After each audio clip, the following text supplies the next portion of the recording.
Assalamualaikum warahmatullahi wabarakatuh. Perkenalkan, nama saya Maisari Utami. Saya merupakan salah satu dosen di program studi kimia, jurusan kimia, Fakultas Matematika dan Ilmu Pengetahuan Alam, Universitas Islam Indonesia. Pada kesempatan kali ini, saya akan memaparkan terkait mata kuliah yang saya ampu selama menjadi dosen di program studi kimia, yaitu mata kuliah kimia material. Mata kuliah ini merupakan salah satu mata kuliah wajib bagi seluruh mahasiswa program studi kimia yang ditempuh pada semester 6 dengan bobot 2 SKS dan memiliki prasyarat telah lulus pada mata kuliah kimia anorganik 2. Capaian pembelajaran pada mata kuliah ini antara lain mahasiswa mampu memahami dan menjelaskan konsep teoritis kimia material serta sifat fisika dan kimia yang dimiliki oleh material. Kemudian, mahasiswa mampu melakukan analisis dan evaluasi terhadap berbagai jenis material untuk menyelesaikan masalah kimia. Yang terakhir adalah mahasiswa dapat berpikir inovatif dan memiliki ide pemikiran yang logis, kritis, dan sistematis untuk merancang pengembangan material di berbagai bidang. Pada mata kuliah ini, terdapat 3 pokok utama materi pembahasan. Yang pertama adalah pengenalan atau pemahaman konsep dasar kimia material, karakter dasar material, serta klasifikasi dan aplikasi material seperti material elektronik, magnetik, berpori, polimer, paduan, dan nuklir pada berbagai bidang, diantaranya bidang industri, kesehatan, pangan, energi, lingkungan, dan lain-lain. Kemudian, beberapa referensi yang dapat digunakan pada mata kuliah ini antara lain buku yang berjudul Kimia Material dalam Kehidupan yang telah saya tulis untuk mendukung pembelajaran pada mata kuliah ini. Selain itu, terdapat berbagai referensi lain berupa e-book seperti Introduction to Material Chemistry oleh Klapotke pada tahun 2012 dan Material Chemistry oleh Faulkman pada tahun 2011.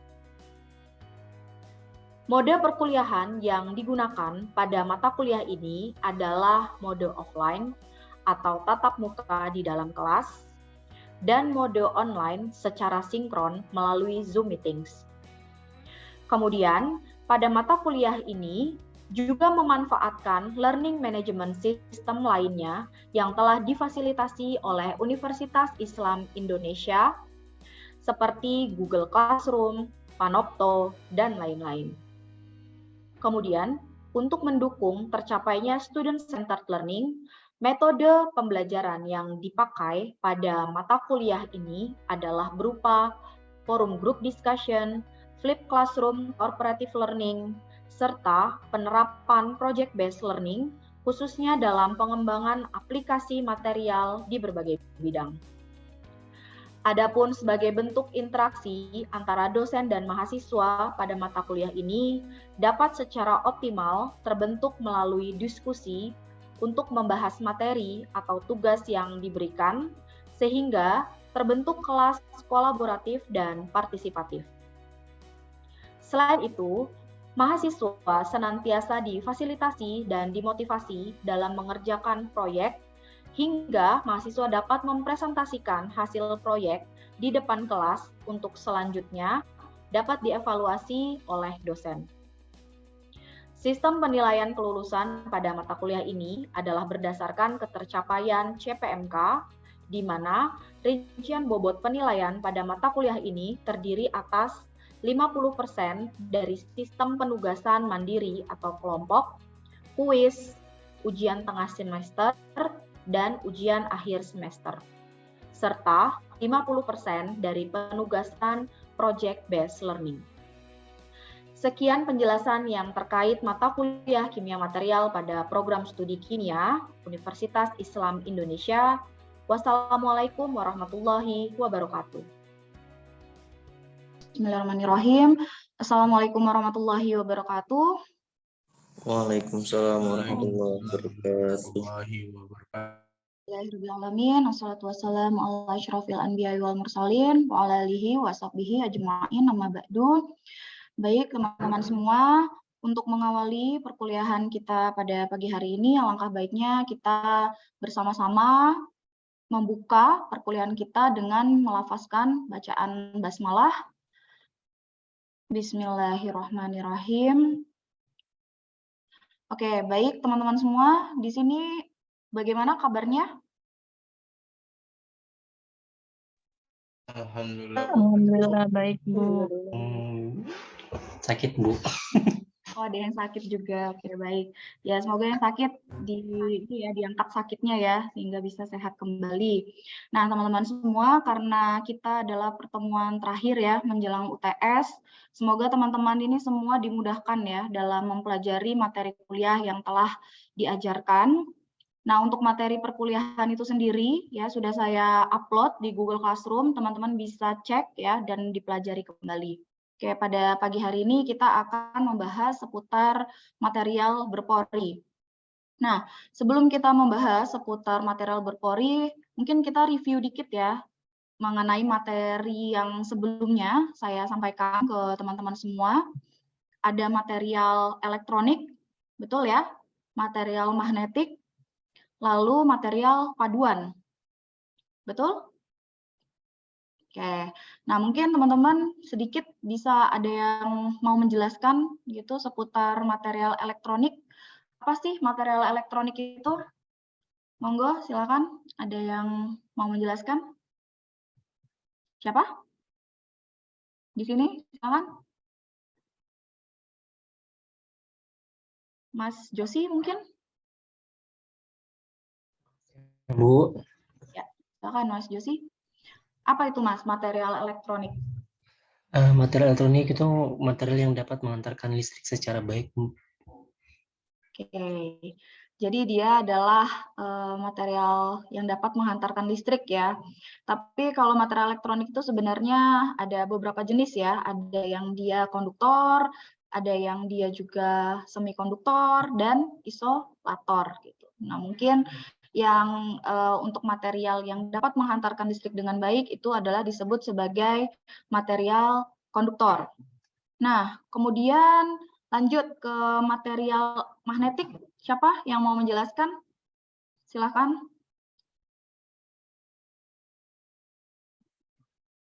Silakan, material magnetik.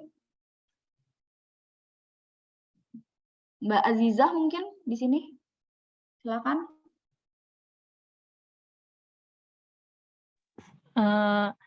Mungkin ini ya, Bu, bahan yang memiliki sifat kemagnetan. Oke, suatu material yang memiliki sifat magnetik gitu ya, atau dia itu bisa dimanfaatkan sebagai magnet. Tapi memang pada dasarnya material magnetik juga ada jenisnya ya, Mbak Azizah ya. Ada klasifikasinya. Masih ingat klasifikasi material magnetik? Yang ferromagnetik gitu bukan, Bu? Ya, betul. Apa aja ferromagnetik, kemudian Diamagnetik, lanjut ada sama apa ya, satu lagi saya lupa. paramagnetik. Iya, paramagnetik. Paramagnetik, betul ya. Oke, masih ingat semua ya berarti ya teman-teman ya. Nah, lanjut di material paduan. Silakan. Siapa yang mau jelasin material paduan itu apa sih? Oke, Mas Ihsan mungkin. Silakan, Mas Ihsan, material paduan.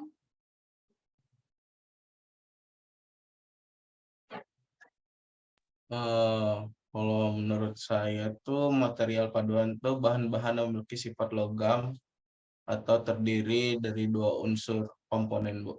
Oke, jadi kalau paduan itu adalah material yang terdiri ya dari dua jenis unsur ya. Jadi ada yang dia antara logam dengan logam, ada juga yang logam dan non logam gitu ya. Jadi material paduan tuh sebutannya adalah material alloy gitu ya, Mas Isan ya. Semoga masih ingat ya. Oke. Ya, baik. Teman-teman semua, tadi sedikit ya review kita seputar beberapa jenis material yang sudah kita pelajari. Nah, sekarang kita akan mempelajari tentang material berpori. Ya. Nah, sebelum saya lanjut ya, teman-teman ada bayangan nggak sih kira-kira material berpori itu apa sih? Silakan, ada yang mau jelasin? Yang lain selain Mas Josim, Mas Ihsan, Mbak Aziza, mungkin yang lain siapa di sini? Oke, Mas Fakih mungkin? Mana Mas Fakih? Ya, Bu. Oh ya, Mas Fakih boleh jelasin kira-kira yang Mas Fakih tahu deh, bayangan Mas Fakih itu kita kan akan mempelajari material berpori nih. Nah, kira-kira material berpori itu apa? Material yang memiliki pori, Bu.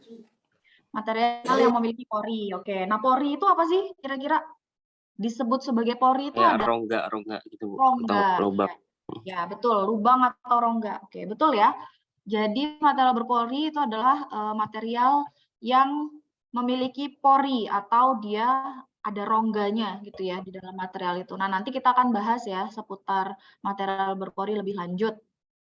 Nah, untuk topik ya yang akan kita bahas pada pagi hari ini ya seputar material berpori itu adalah definisi ya atau secara khusus pendahuluan pengenalan terhadap material berpori, kemudian ada klasifikasi dari material berpori, kemudian jenis-jenis ya material berpori, di mana itu terdiri dari makropori, lalu ada mesopori, dan juga mikropori. Nah, tadi sudah disampaikan ya oleh teman-teman di sini bahwa material berpori itu di sini ya ada definisinya, di mana material berpori itu adalah material yang mengandung pori atau void gitu ya, atau rongga tadi ya yang disampaikan. Di mana material berpori itu biasanya memiliki densitas yang rendah ya atau kepadatan yang rendah dan juga memiliki surface area ya atau luas permukaan spesifiknya yang besar gitu. Nah, kemudian material berpori ini sendiri itu memiliki ruangan ya, ruangan atau daerah yang kosong gitu ya, di mana nanti molekul yang molekul lain yang ada di luar atau kita sebut sebagai molekul tamu di sini ya, gas molecules, itu dia dapat secara selektif masuk ya, terserap gitu di dalam pori tersebut gitu. Atau bahkan terkadang molekul-molekul yang terserap tadi itu dia dapat berubah ya secara kimiawi gitu atau secara sifat kimianya itu dia berubah gitu setelah masuk ke dalam pori. Begitu pula dengan porinya ya kan, porinya ketika dimasukkan oleh suatu material asing ya otomatis nanti porinya itu juga secara kimiawinya sifatnya akan berubah gitu. Nah, kemudian di sini ada beberapa gambar ya yang menunjukkan bahwa ini adalah jenis-jenis dari material berpori. Nah, teman-teman bisa lihat ya, di sini untuk gambar yang atas ini merupakan material berpori yang secara langsung dengan mata kita itu bisa terlihat ya porinya ya. Betul ya? Nah, jenis material ini itu adalah menandakan bahwa ukuran porinya itu adalah sangat besar. Sehingga kita bisa melihat langsung, oh ternyata material ini memiliki pori. Nah, contoh dari material yang berpori yang bisa kita lihat langsung, itu adalah banyak ya di kehidupan sehari-hari teman-teman juga biasanya pakai.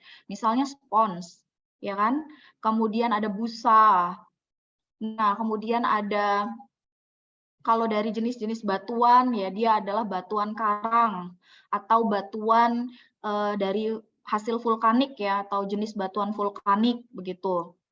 Nah, ini menandakan bahwa jenis-jenis material tersebut itu memang memiliki ukuran pori yang besar ya.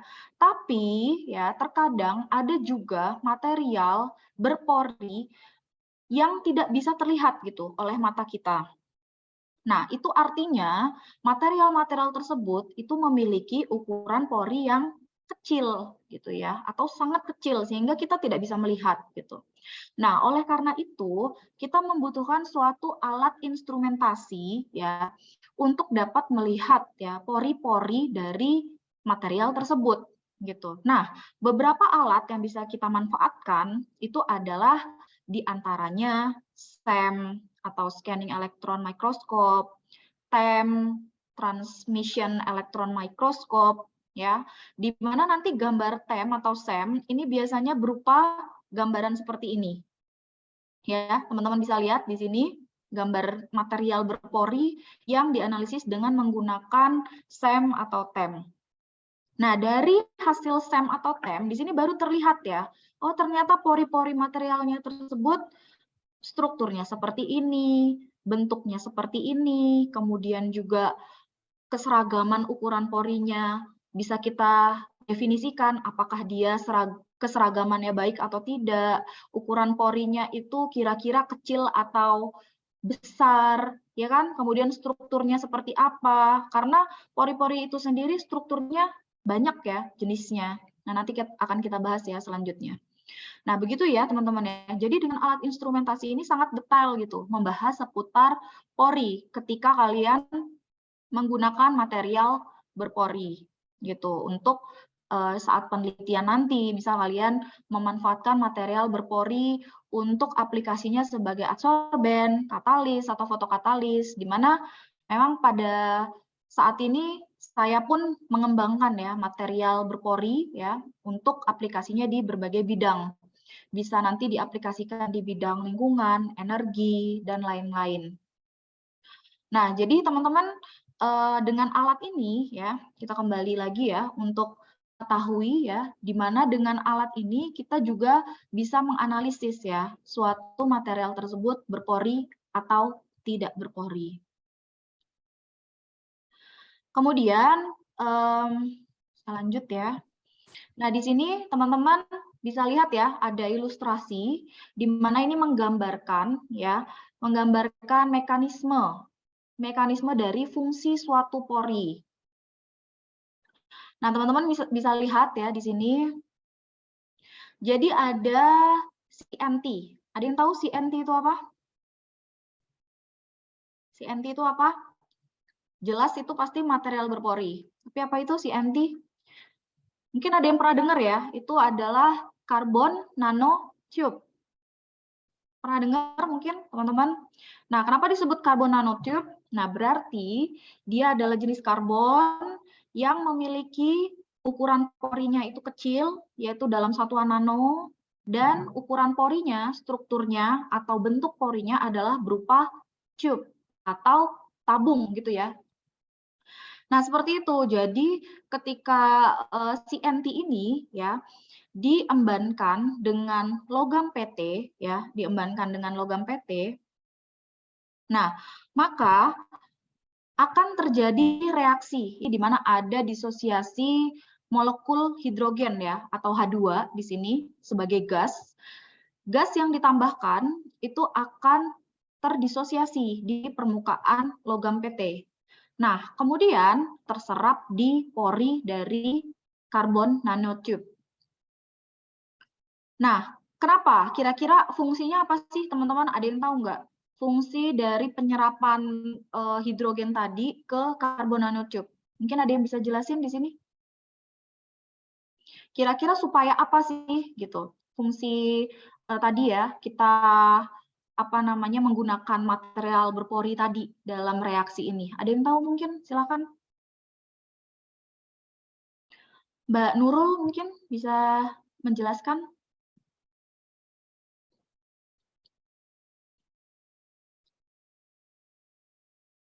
Untuk penyimpanan energi bukan? Oh, siapa ini? Maaf. Mas siapa? Ihsan, Bu. Oh, Mas Ihsan. Untuk penyimpanan energi. Oh, enggak ya. Jadi sebenarnya ya proses disosiasi hidrogen itu adalah fungsinya untuk menekan pembentukan kokas. Kalian tahu pembentukan kokas itu apa? Kokas itu apa sih? Kokas itu biasanya adalah suatu jenis karbon ya, di mana dia tuh memang terbentuk dari hasil reaksi ya. Ketika nanti sudah ada reaktan biasanya. Nah, itu akan menutup permukaan dan menutup pori-pori dari si katalis kalian. Nah, itulah yang menyebabkan aktivitas katalitik ya dari katalis kalian itu menjadi berkurang atau menurun.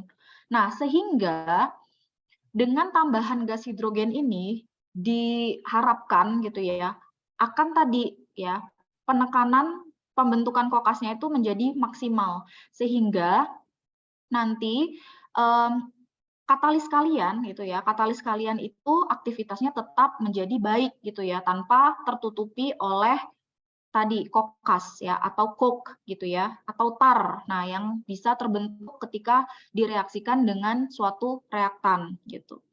Nah, sehingga teman-teman di sini dengan tadi ya, dengan adanya pori itu ya menyebabkan aktivitas fotokatalitik atau aktivitas katalitik ya, atau difungsikan sebagai adsorben itu menjadi meningkat. Karena apa? Karena ya tadi dengan pori yang banyak, pori yang besar, otomatis kan luas permukaannya menjadi besar. Betul ya? Luas permukaan dari suatu material itu juga meningkat. Nah, sehingga reaksi itu akan juga semakin cepat terjadi gitu di permukaan dan juga di dalam pori-porinya itu. Nah, itu ya teman-teman untuk ilustrasi yang pertama di sini. Nah, kemudian di sini sebenarnya lanjutan dari yang pertama tadi, di mana di sini terlihat ya bahwa molekul hidrogennya nih masuk ya di dalam pori-porinya di sini. Nah, ini ilustrasi yang menggambarkan pori-pori dari karbon nanotube, di mana nanti hidrogennya ini akan terdistribusi di dalam pori-pori dari CNT tadi. Gitu. Nah, untuk aplikasi lainnya ini ditunjukkan juga oleh material lain ya yang disebut sebagai MOF atau Metal Organic Framework di sini ya. Jadi MOF itu juga merupakan material yang dia memiliki pori sehingga luas permukaannya juga sangatlah besar gitu ya, dan manfaatnya itu juga biasanya dipakai sebagai untuk proses katalitik gitu. Nah, di sini terlihat juga ya, teman-teman ya, MOF dengan struktur yang digambarkan secara komputasi seperti ini dapat menyimpan hidrogen ya, molekul ataupun atom hidrogen itu di dalam pori-porinya gitu. Sehingga ini pun juga bisa berperan untuk mengendalikan pembentukan kokas. Gitu. Oke, kita lanjut.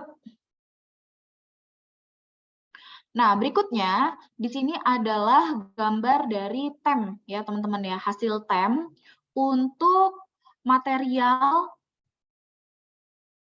silikon ya, silikon berpori ya, dan dia adalah bentuknya nanowire gitu ya, nanowire yang dia diembankan dengan AgNO3. Nah, gitu ya, ada perak nitrat yang diembankan di dalam silikon tadi ya, di dalam silikon yang berpori gitu. Nah, jadi teman-teman bisa lihat di sini ya, dari gambar hasil TEM-nya, di mana terlihat ya, ada terbentuknya nanowire. Nanowire itu adalah bentuk partikelnya gitu. Jadi material tersebut memiliki partikel yang berupa kawat ya, kawat panjang-panjang gitu ya, ukurannya adalah nano atau kecil banget gitu ya. Nah, ini ya, mungkin terlihat ya di sini ya gambarannya. Nah, ini nanowire, disebut sebagai nanowire. Nah, kemudian teman-teman, untuk gambar yang di sini ya, teman-teman ya, yang di B ini ya. Kalau ini kan gambar temnya, ya kan? Ini gambar tem yang A. Kemudian yang B ini juga gambar tem. Nah, di sini itu adalah menggunakan teknik yang disebut SIAD gitu ya, singkatannya, atau dia Selected Area Electron Diffraction.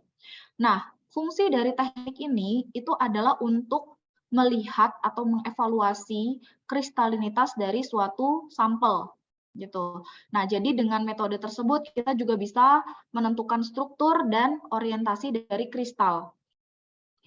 Nah, kemudian untuk hasil analisis TEM tadi itu juga bisa dilanjutkan ya untuk menganalisis ukuran dari pori suatu material. Nah, jadi di sini teman-teman bisa lihat ya, hasil dari gambar TEM ini bisa kita lanjutkan analisis, sehingga kita mendapatkan distribusi ukuran pori di sini. Jadi untuk yang warna biru ini misal ya, itu adalah diembankan perak nitratnya adalah sebesar konsentrasinya 0,02 molar. Sedangkan yang warna merah ini adalah 0,04 molar gitu ya, agenitratnya yang diembankan di silikon berpori tadi.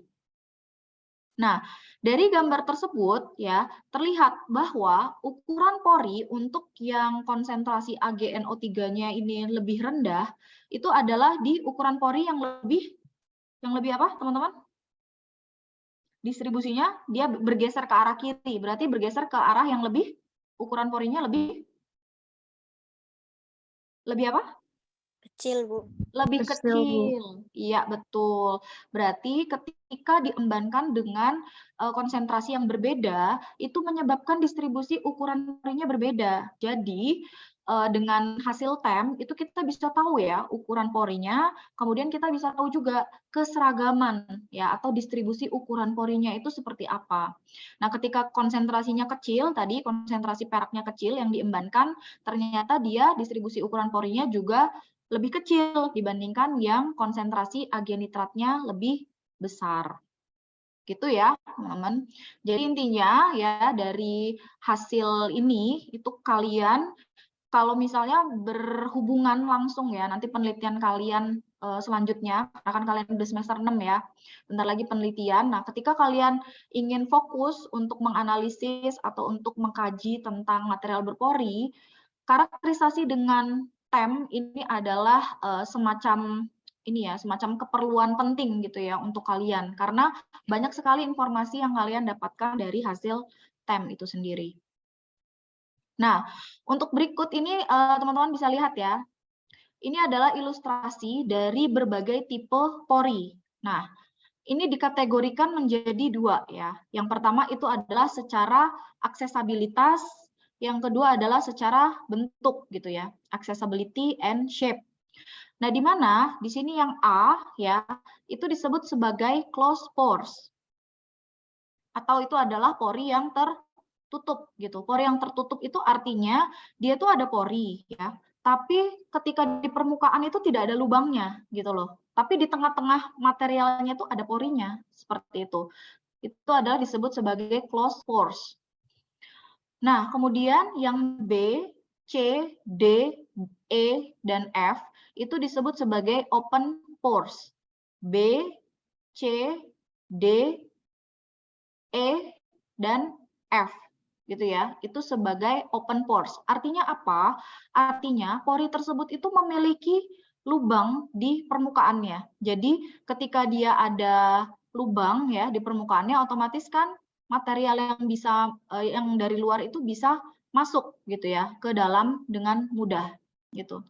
Begitupun dengan yang B, C, D, E, dan F ini. Itu disebut sebagai open pores. Nah, lanjut untuk yang B dan F ini disebut sebagai blind pores ya atau dead end atau semacam pori yang buntu. Nah, berbeda dengan yang E di sini ya, teman-teman, disebut sebagai trough pores gitu ya. Jadi porinya itu seakan-akan ada jalannya itu banyak gitu ya. Ada yang mau ditanyakan? Silakan. Bu, saya izin bertanya. Boleh, Mbak Aziza, silakan. Tadi yang bentuk pori yang berdasarkan aksesibilitas sama bentuknya itu, Bu. Kalau misalkan dilihat dari bentuknya itu, bentuk yang mana yang efektif buat jadi absorben gitu, Bu? Oke, jadi kalau misalnya bentuk pori ya atau secara aksesabilitasnya itu yang paling efektif itu memang adalah berupa cylindrical open. Ketika kalian membahas seputar cylindrical open, itu berarti otomatis permukaannya semua di sini itu ikut terlibat dalam suatu reaksi. Itu ya, Mbak Aziza, semoga menjawab. Silakan ada lagi mungkin yang mau ditanyakan? Baik, kalau nggak ada pertanyaan lagi ya, teman-teman, saya cukupkan. Terima kasih atas kehadirannya. Saya akhiri ya, marilah sama-sama kita membaca lafaz hamdalah. Alhamdulillahirrabbilalamin. Oke, saya tutup. Wassalamualaikum warahmatullahi wabarakatuh. Waalaikumsalam. Waalaikumsalam. Terima kasih banyak, Bu.